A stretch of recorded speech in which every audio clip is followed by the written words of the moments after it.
Hello! Naisip kong magpakita kaya ito, habang nagluluto ako ng ginataang alimasag with sari-saring gulay. Ito sana ay inisip ko kanina na pangpakbet, pero mas enjoy ng mga bata yung may gata, may coconut. Kaya, let's do this! And then, kilala nyo ba ito? Ito po ay anong tawag dito? Comment down below. Ito ay inihahalo sa inabraw, dinengdeng, sa pinakbet, kung meron lang. Pero minsan wala talaga yan. Kaya ngayon, tayo naghihimay at tingnan nyo paano ako maghimay. Bakit ba ayaw nitong ating cam? Ayan, ganyan ha. Ito yon, tingnan nyo. Ito ay sigarilyas, ang tawag dito. At lilinisin ko dahil may itim dito. Tanggalin ko. May lagayan ako ng pinagtanggalan dito. Ayan. Iganon ko lang and then pilahin kong ganyan, matanggal yung matigas na vein or anong tawag dyan. Yan yung sa masama ganyan. Oh. Matigas kasi ito, nakaka-disturb pag kumakain. Kaya ganyan lang. Oh. Sumasama naman siya. Dali lang, no? Ganyan. At ang halo nito guys, nasa sayo kung anong gusto mong ihalo kasi ngayon ay may available akong ganitong gulay. Ito ngayon ang available natin kaya ito ay lalagay ko. Ito yun oh. May sigarilyas, may sitaw, meron akong dalawang talong. Marami akong talong pero dalawa lang ilalagay ko. And then, may kalabasa. At lagyan ko ito ng konting pampalasang baboy. Alam nyo na, yung mga bata ay gustong gusto yung karne ng baboy. At lagyan ko rin siya ng yung pangginataan na ito, yung siling espada, ang tawag nila. Ayan. So, ayan. Ito kanina, ay nalinis ko na guys. Naibabad ko ito sa, alam nyo na, lagi ko naman itinuturo, yung baking soda, babad natin saglit yung ating mga gulay bago banlawan. Ha? Kasi, alam nyo na, hindi natin alam kung saan galing yung gulay natin. Saan ba kaya nila nilapag? Sino kaya ang humawak? Mga ganon. Okay. Ayan guys ha. Maghihimay tayo ng sigarilyas.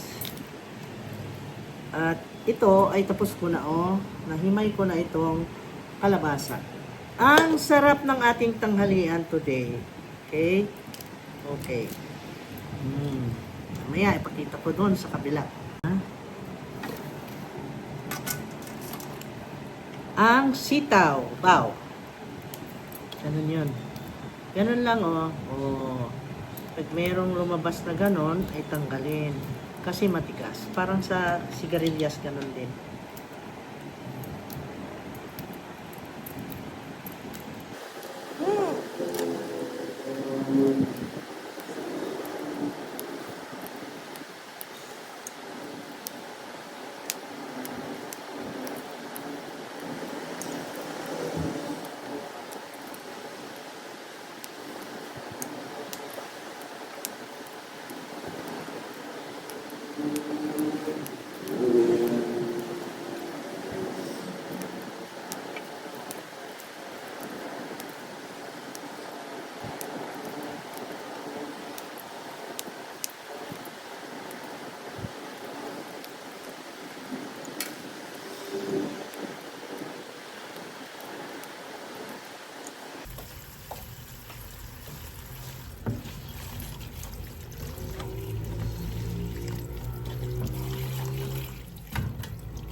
Malinis na ito pero binabad ko lang dahil nga itong talong kasi pag di mo binabad sa tubig, mangingitim. Kaya nilagyan ko lang siya ng tubig.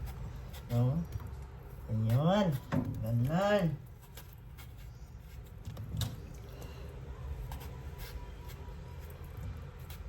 Para na hindi mangitim.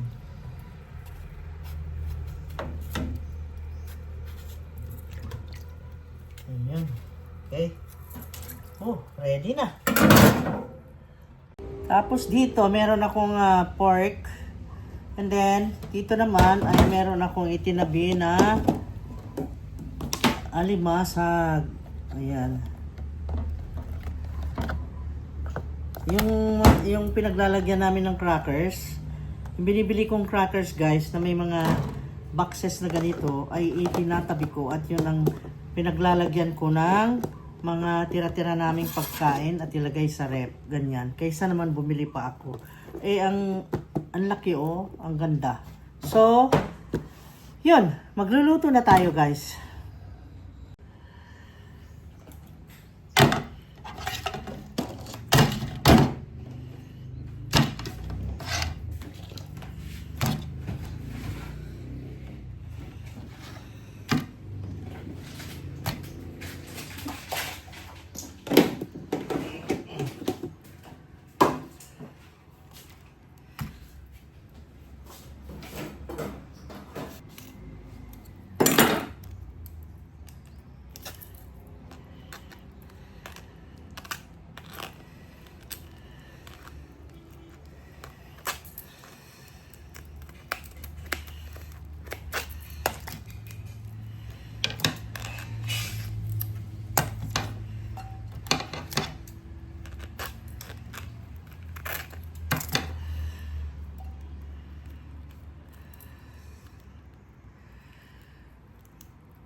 Ang tigas. Ang ganda kasi ng laman ng alimasag na to. Nakain na namin ang kalahati nito. Ang sarap. Ang taba. Oh. Taba oh. You see that? Yee. Taba. Ito, ganyan lang naiiwan ko. Ganyan. Ito, alisin ko yung malalaki. And then, ito ay pitpitin ko. At ito, tanggalin ko itong ganito niya. Ito. Hasang niya ito. Hasang. Alisin. And then, ganun lang. Hatiin ko. Ganon. At kung sinong kakain yan, sisip-sip. Sisip-sipin na yan.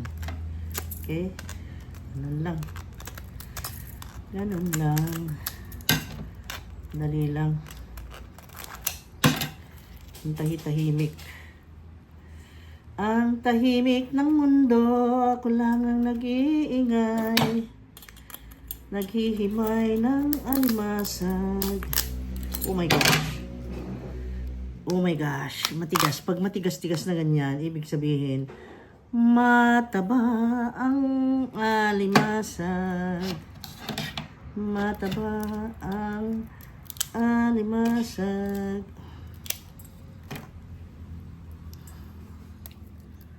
Ang sarap-sarap ng niluluto ko. Ang lasa nito guys kasi meron ng alimasag na mataba at meron pang baboy. May baboy pa. Yan ang magpapalasa. And then, yung gata. No? Ayan. At ganan. Uy, ang taba naman ito. Sobra. Ayan. Ganun lang guys. Very easy. Very easy. Ayan. Okay. Magluto na tayo guys. Let's cook. Cooking.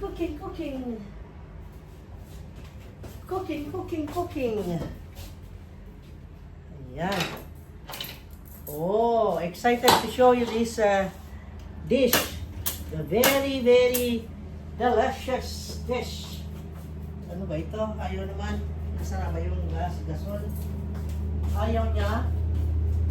Ayaw niyang sumindi. Ano, sinusumpong. Oh, see? Ay, nako. Nagke-KSP. Okay. Ayun. Na. Dahil ready ng lahat, let us cook na. Yeba. Okay. Una, ay lagyan natin ng kahit 2 to 3 tablespoons ng mantika para lang maluto yung spices. Para lang pabanguhin ang mga spices. O, ayan o, kukunti. Ngayon guys, ay ilagay na natin yung napitpit na ginger. Siguro maybe 50 grams. At 5 cloves of garlic kasi gusto namin spicy. Mahilig kami sa bawang dito sa bahay na ito. Wala pong wak-wak dito. Kaya mahilig sa garlic. And then, pabanguhin natin bago natin isunod yung kasunod. Ayun. Ayan guys. Kakain tayong masarap kung tayo ay masipag magluto ng masarap. Ayan o. Oh. Pinapakita ko sa inyo. Sariling sikap lang kasi itong paggawa ko ng video guys. Gusto ko lang ipakita sa inyo paano ko lutuin yung aking ginataang leftover na crabs with a lot of vegetables. Ayan. O, di ba? Anong masay nyo? O.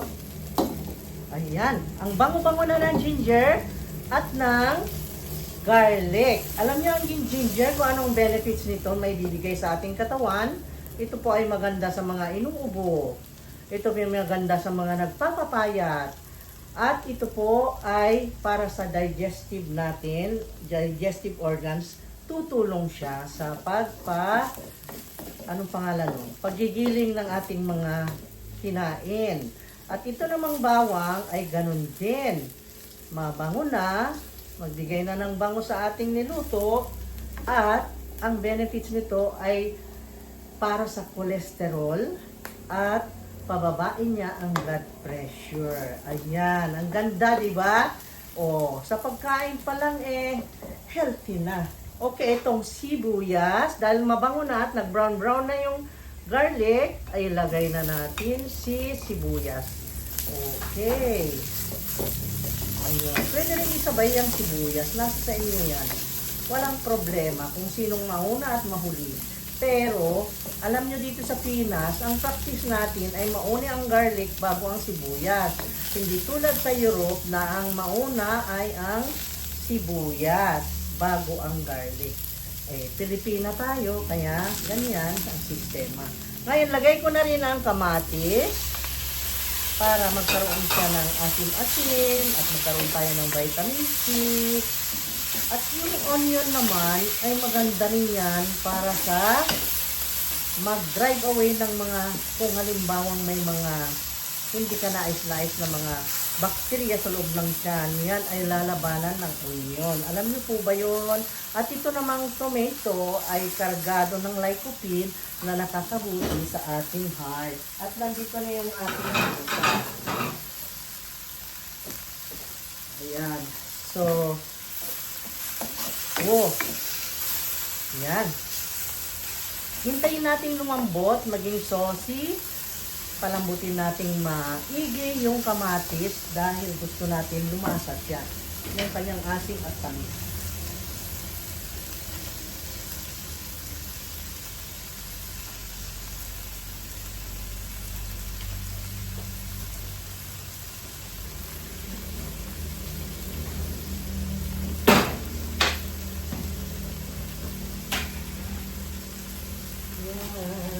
Yan ay masarap na lutuin. Masarap na baguhin. Ilalagay natin. Diba? Diba? Ano nang nangyari? Nagsasalita ako kahit walang kausap, guys. Ayan, dahil alam ko naman, nandyan na kayo mamaya pag nanood. ay marinig nyo na ako. Comment down below. Anong mga nakita nyong dapat nyong i-comment. Ha? Ano yun? Ano daw? Para namang may narinig. Ayan guys. Tapos, pagkatapos nito, ay, teka, palambutin na muna natin yung mapsi. Hindi ko siya inuna guys, kasi ayaw kong tostado. Gusto ko palambutin lang. Gusto ko na may makitang karne, hindi yung tostado na mawala na yung kanyang forma. Gusto ko ganyan lang. Tinabi ko muna yung spices, tapos yung baboy ay palambutin ng konti. Ayan. Pero nasa sa inyo. Okay din na mauna yung baboy, masisi, at lumabas yung kanyang fat, at yun lang gamitin yung pang-isa. Sa case ko naman, gusto ko kasi, alam nyo, carnivorous yung mga anak ko, kaya gusto ko hindi mawala yung karne. I mean, hindi naman siya nawawala, pero yung pang liliit, halos di mo na makita. Kaya, pag nasisi yan, halos di mo na makita. Kaya, ano lang, paputiin ko lang siya, yung tama lang na parang na-blunt, kumbaga, ang temperature ng kanyang pagkaluto, bago ko isunod yung dapat na sunod na ilagay. Okay? Ayan, nagpuputi-puti na siya. Gano'n na po minsan guys, yung tama lang na lumambot yung karne, hindi ko siya sinisisi. Oo, gano'n. No?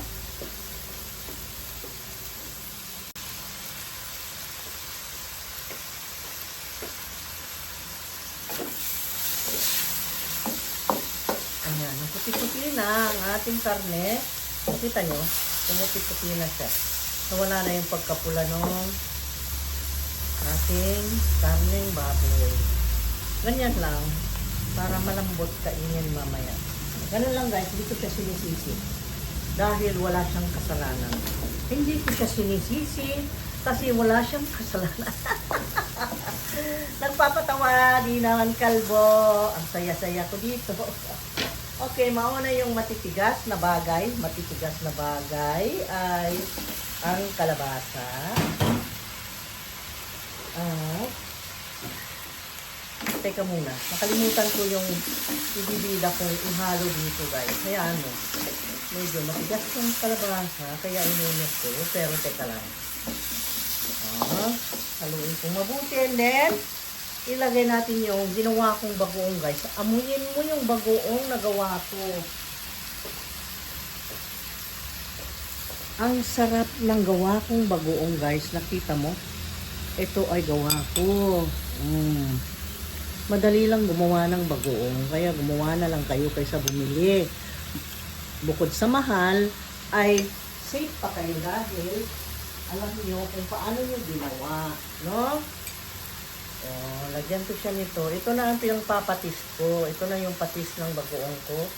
Ang pinangpapalasa ko guys. At take note, yung kami dito sa bahay, hindi gumagamit ng betchin. Ewan ko, sabi nila okay naman daw na gumamit ng betchin. Pero para safe, ayun din na lang. Masarap din naman ang luto ko kahit walang betchin. Okay. Ayan. So, nalagyan na ng buong. Yun ang magpapabango sa kanya. Ngayon, ilagay ko na sa ilalim yung yung break na alimasag para siya lumasa dyan. Okay. Ayan. Magkakaroon na ng flavor of the mat. Flavor ng crab. Tapos ngayon, paibabaw ko lang ito. Ayun. Very nice. I love cooking this dish. Talaga. Maghapon na namin pagkain. Hindi ko naputol yung sitaw na isa. Nakaligtaan. Okay, yan. See? Ngayon, maybe half cup. Ayan, half cup Pagpalasok, pangluto lang. Para lang siya may steam. At itakip ko na yung takip ng... Ay, kita pa yung tirang langgunisa nandito. Teka lang. Ganon siya, guys. Ganon lang. Very easy. No? You see that? At ngayon, ay lagyan natin ng black pepper. Habang siya ay may steam. Para siya ay magkaroon na ng lasa ng black pepper. Habang nai-steam. Ganun. That's very simple dish. Okay? Ngayon, ay takpan ko na para siya ma-steam. Oh. And then, let it simmer for 5 minutes. At dito guys, ay magluto tayo ng pagkain ng pusa. Tingnan nyo to. Ganun ba kayo? Alaga ba kayo sa mga alaga nyo? Ito yung pagkain ng pusa guys. Yung isdang sardines. Ayan Wow. Sarap ng ulam nila, Miming. Ayan Ayun, lagyan ko lang siya ng tubig at asin. Ito na yung pagkain ninyo, Miming. At may nagpiprepare dito ng pakwan juice. Melon juice. Ayun guys, ganun na natin. Para di makunan yung iba dyan.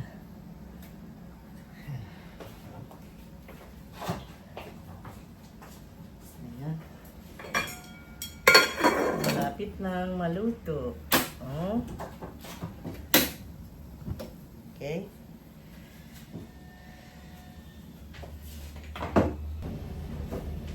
At pare-pare sa ating ulam ay maglilinis ako nitong mataan. Ipiprito natin. May prito tayong isda na ipaparis dyan. Ha? Tcharan! Ayan na! Ang ganda na. Ganda na guys. Ang sarap ng amoy. Sarap ng amoy guys, Hindi ko na may close up. Kaya mo na. Ayan na. So, i-finalize na natin guys. Pero before that, ay lalasahan ko siya. Lalasahan ko yung ilalim kung ano bang lasa ng kanyang saltiness. No? Okay na okay. Tamang-tama lang. So, ngayon ay i-finalize na natin ang lagay ng yung mga limasag sa ibabaw. You see this? Ganyan. Ganyan ako magluto guys. May alimasag na sa ilalim pero iba pa rin ito. Silbing magpainit sa kanya at magpasarap pang dagdag. Okay? Wow! Ang gata ang magdadala ng sarap at lasang Pinoy. Ayun. So, sarap. Okay na yan. Pakuluan ko lang siya ng 2 minutes and then patayin ko na yung apoy. Okay.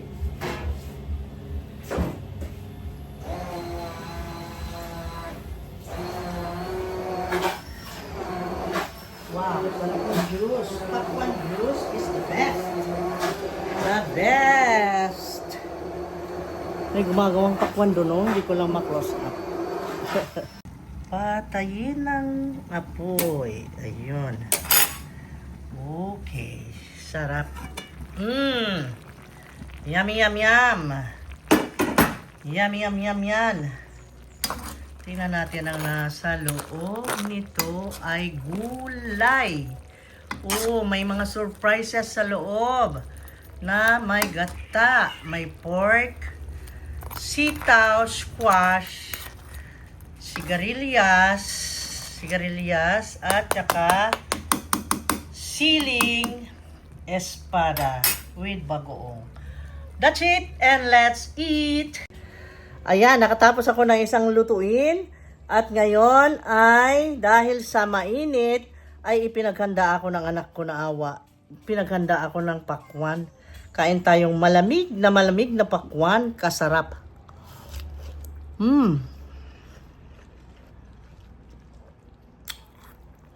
Sarap. At kain tayo nun. Nauna na yung prutas.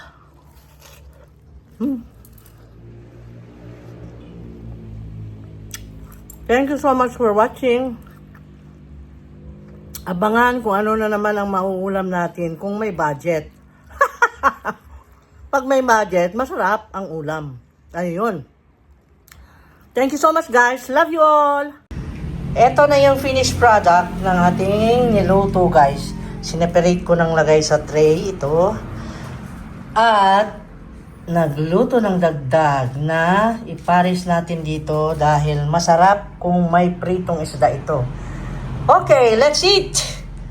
Let's eat, lakay ko. Let's eat. Let's eat. Ayan. Okay na. Kain na tayo, guys. Okay. Pero hindi naman makita kung paano ako kumain ng masarap. Hindi kita, guys. Ayan. Okay. Tingnan nyo kung gaano ako katakaw sa ginataang gulay na may alimasag. Uy, sarap ito. Oh, you see? Yummy! Oh, so creamy. May sigarilyas, sitaw, at may alimasag, ang kalabasa, at imana ang kalabasa, ang sarap. Wow, ayan, okay na. Magkamay ako, ang sarap eh, magkamay. Pag ganito pagkain guys, gusto ko magkamay. Kasi maghihimay tayong alimasag eh. Hap. Kain tayo guys. Hap.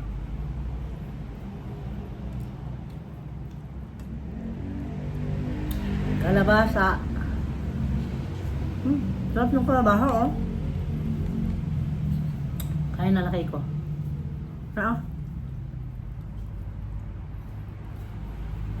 Hindi pa kumain yan, no?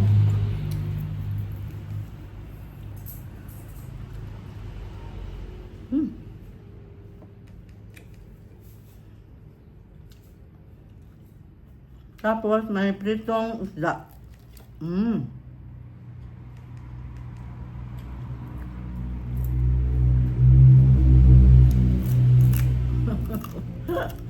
Inuna yung buntot. Crispy kasi.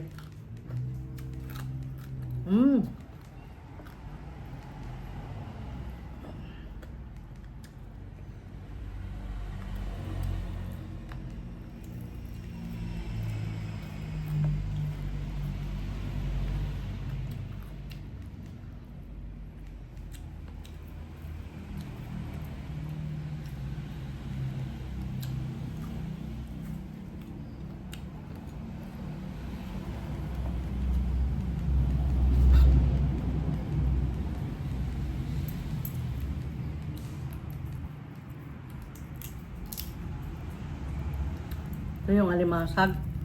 Sarap. Kain tayo.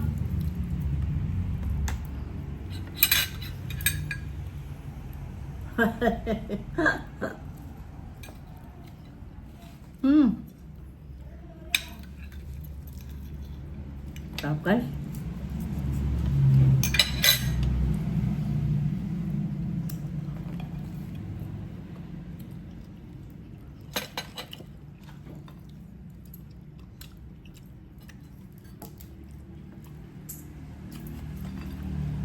Inisip-sip-sip-sip yung alimasag. Manamis-tamis. Ito na. Nabanat na. Diyan na si Titan. Sitaw.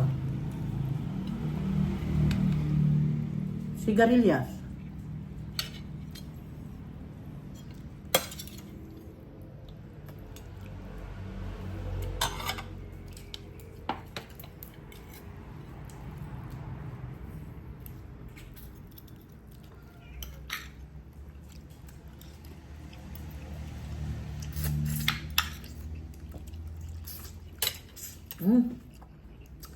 Champion.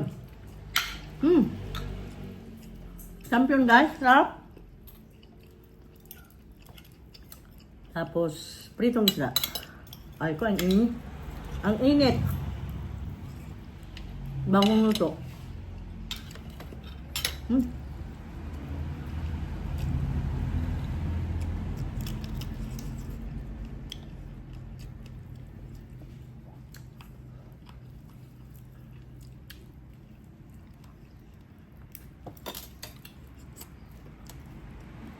Sarap.